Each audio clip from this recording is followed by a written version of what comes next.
Des violents orages la nuit dernière dans l'Indre avec plusieurs centaines de maisons endommagées, notamment à Châteauroux. Bonjour lieutenant-colonel Sébastien Bourdin. Bonjour. Vous êtes le chef du groupement opérationnel du service départemental d'incendie et de secours dans ce département de l'Indre. Toujours sur le terrain, en quoi consistent les opérations au moment où l'on parle? C'est toujours du déblaiement dans les rues, dans les caves? Alors nous avons effectivement subi un événement climatique assez particulier. Au-delà de la suie orageuse, effectivement des pluies de grêle très intensifs et avec des grêlons très très denses. Ce qui a occasionné notamment sur une quinzaine de communes des dégâts importants. Et actuellement, après plus de 2000 appels enregistrés hein, sur cet événement climatique depuis hier soir, nous avons, on va dire, deux gros chantiers encore. Un chantier sur la commune de Neuilly-les-Bois et un autre sur les trois communes qui composent la sud-agglomération de Châteauroux. Donc beaucoup de dégâts, Donc, d'abord la grêle, des vitres brisées, des toits perforés, c'est surtout de ça dont on parle? tout à fait. Donc, la première chose, c'est donc, et tant mieux, très peu d'accidents de la route liés au phénomène de grêle hein, et de vent.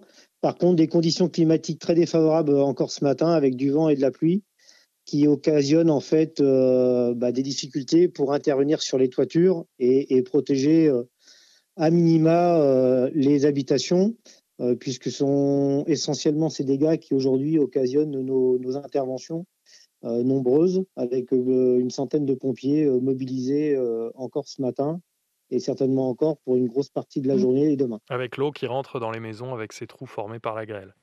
Effectivement, donc ce matin, un phénomène pluvieux qui s'était arrêté, nous permettant d'être un peu plus alerte sur les priorités à réaliser. Et en fait, là, depuis plusieurs minutes, la pluie redouble d'intensité, pardon, Mmh. Vous ce disiez qui occasionne de nombreux appels.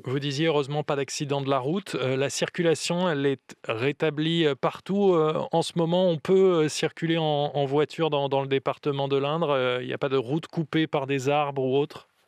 Oui, donc il y a une mobilisation interservices, hein, que ce soit les pompiers, les services de route des conseils départementaux ou Enedis et autres services, qui ont permis de déblayer entre guillemets les axes principaux, puisque nous avions deux, trois axes importants dans le département qu'il fallait déblayer par des arbres tombés sur la route ou des fils électriques tombés sur la route.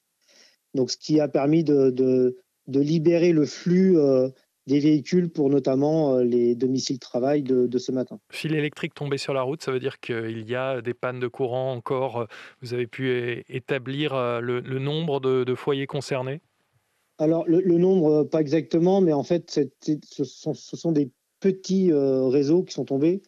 Donc, avec l'action rapide d'Enedis ou même des électriciens communaux, le courant a pu être établi relativement vite. Mmh. Seul un quartier de Châteauroux a subi un peu plus entre guillemets, de temps d'attente pour le rétablissement d'électricité, donc le quartier de Grandchamp sur Châteauroux, mais qui est en cours Mmh. de finalisation ce matin. Des grêlons impressionnants tombés sur cette agglomération de Châteauroux. Vous retrouvez les photos sur le site franceinfo.fr. Merci lieutenant-colonel Sébastien Bourdin, chef du groupement opération du service départemental d'incendie et de secours de l'Indre.